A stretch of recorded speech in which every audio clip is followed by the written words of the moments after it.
From start till the end. This is my last boat.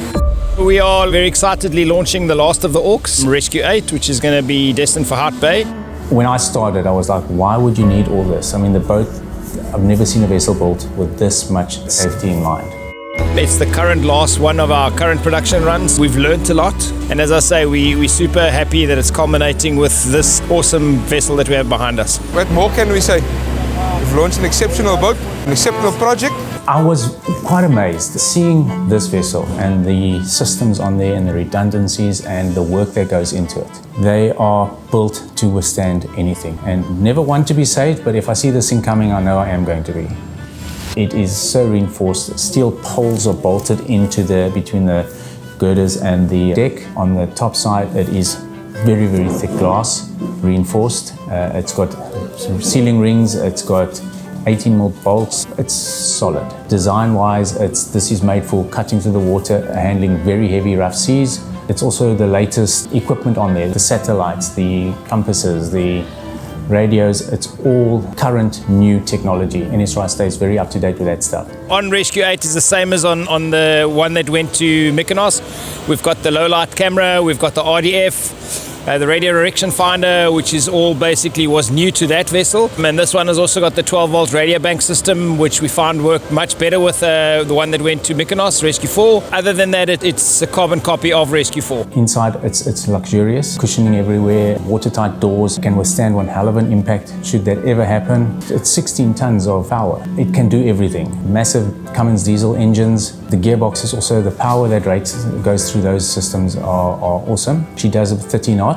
It's designed for power. Speed isn't our overall goal on this, but 30 knots is fast, and in any weather, that is fast. Slow and steady wins a race, but she will win it most of the time.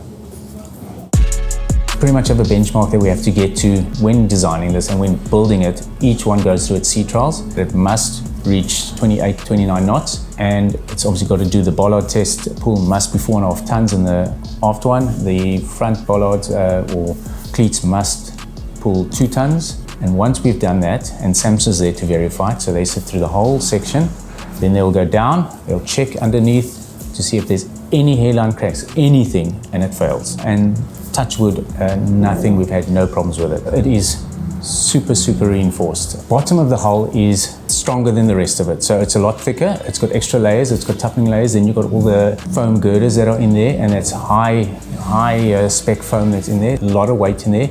The layering of the fiberglass that's on there is, to me, it would have been overkill to see what then, but everything's got a reason. Every time something goes wrong on one of these vessels, if it should happen, the vessel gets taken out of service. You just don't want that. All our parts have been changed to keep that in mind, that this vessel never stops working. Plastic elbows, plastic little aircon fittings and that are all been swapped over to stainless steel. The pipes are all reinforced. Everything's 316 stainless steel, no galvanized, no rusting parts, nothing that can cause them at any time to stop work. It's got to be around for the next 40 years, and it will be. This has been an incredible journey. Obviously started off by Mark Hughes, with the first boat coming from France complete, and then a whole deck and bulkheads, which we took molds of. And then from Orc number 3, the third boat, all the way up to Orc number 8 has been built here at Two Oceans. We are pushing our level best to make this one better than the last. Every vessel that comes, you want to be better than the next one. You're working against yourself, but you want to be better. So the spirit of Ubuntu is most of the boats have been built by Two Oceans, South African company.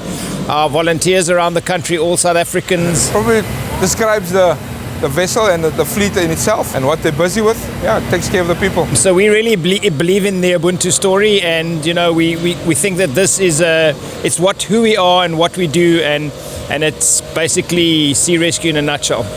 Even my boy, if you see there on the TV, he called daddy, daddy, daddy. I say, yes, my boy, that's how the people save life on sea. As soon as we finished and we've done the launch and this boat has been delivered to Hart Bay Station, Two Oceans will be going to Port Elizabeth to look at Rescue 6 and to update the 12-volt battery bank system and do another couple of mods on that vessel to sort of bring it up to spec.